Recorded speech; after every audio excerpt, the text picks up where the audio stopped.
రాజ్యాంగాన్ని, దేశాన్ని కాపాడాలంటే పార్లమెంట్ ఎన్నికల్లో బీజేపీని ఓడించాలని సిపిఎం రాష్ట్ర నాయకులు వెంకటేష్ అన్నారు.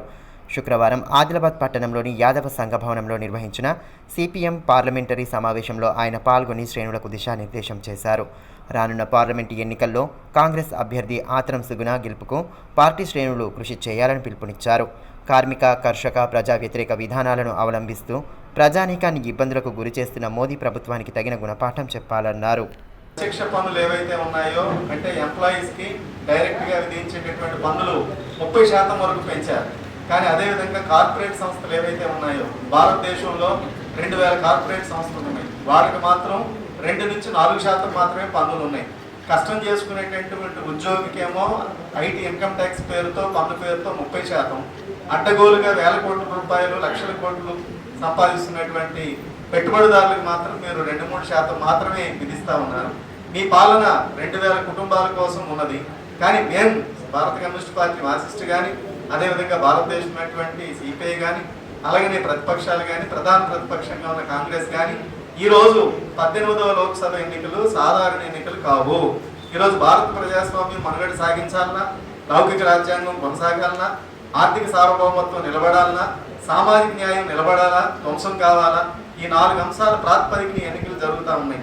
అందుకని నరేంద్ర మోడీ గారు ముందు ప్రజల ముందుకు వచ్చి సంజాయిషీ చెప్పాలా, లెంపలు వేసుకోవాలా. ఆదిలాబాద్లో పోటీ చేసినటువంటి భారతీయ జనతా పార్టీ అభ్యర్థి గతంలో ఏం చేశాడు, ఈ 10 ఏళ్ల కాలంలో మీ కేంద్ర ప్రభుత్వం ఏం చేసింది, ఇది లెంపలు వేసుకొని మీరు జనం ముందుకు రావాలి. అంతేగాని ధరలు అడ్డగోలుగా పెంచారు, 20 కోట్ల నిరుద్యోగం పెరిగింది. అదేవిధంగా ఆకాశాన్ని అంటే విధంగా చమురు ధరలు పెరిగినాయి. కొత్తగా ఉద్యోగాలు ఇచ్చినటువంటి పరిస్థితి లేదు. ఈ కాలంలో మోడీ గారు వచ్చినటువంటి ఈ స్వల్ప కాలంలోనే 10 ఏళ్లలోనే 1,03,000 మంది రైతులు ఆత్మహత్యలు చేసుకున్నారు. మొత్తం భారతదేశంలో ముఖ్యంగా ఉత్తరాదిన ఆల్మోస్ట్ 2 సంవత్సరాల నుండి కరువు తాండవిస్తూ ఉన్నది. మనం తెలంగాణలో గత నెల రోజులుగా నీటికి అక్కడక్కడ ఇబ్బందులు ఉంటేనే చాలా కష్టాలు పడుతూ ఉన్నాం. కానీ 2 సంవత్సరాలుగా వ్యవసాయం సంక్షోభంలో ఉన్నది. కానీ వీటన్నిటికీ మీరు ఎక్కడ సమాధానం చెప్తా లేరు.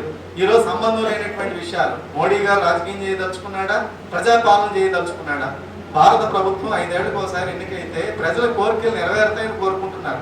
కానీ చాలా విచిత్రం, దేశానికి స్వాతంత్రం వచ్చిన 78 ఏళ్ల తర్వాత మొదటిసారి ధరల సమస్య లేదు, కొలువుల సంగతి లేదు, ఉద్యోగ భద్రత లేదు, కనీస వేతనాలు లేవు. ఈ అసలు సమస్యలు పక్కకు పోయి అభివృద్ధి లేదు. మీరు చెప్తున్నారే సబ్కా సాత్ సబ్కా వికాస్ అని, ఎక్కడ సబ్కా వికాస్ ఉన్నదో మీరు చెప్పాలి. మీరు భారతదేశంలో 5 లక్షల గ్రామాలకు మీరు నీళ్ళు ఇవ్వలేదు ఇప్పటిదాకా. 5 లక్షల గ్రామాలు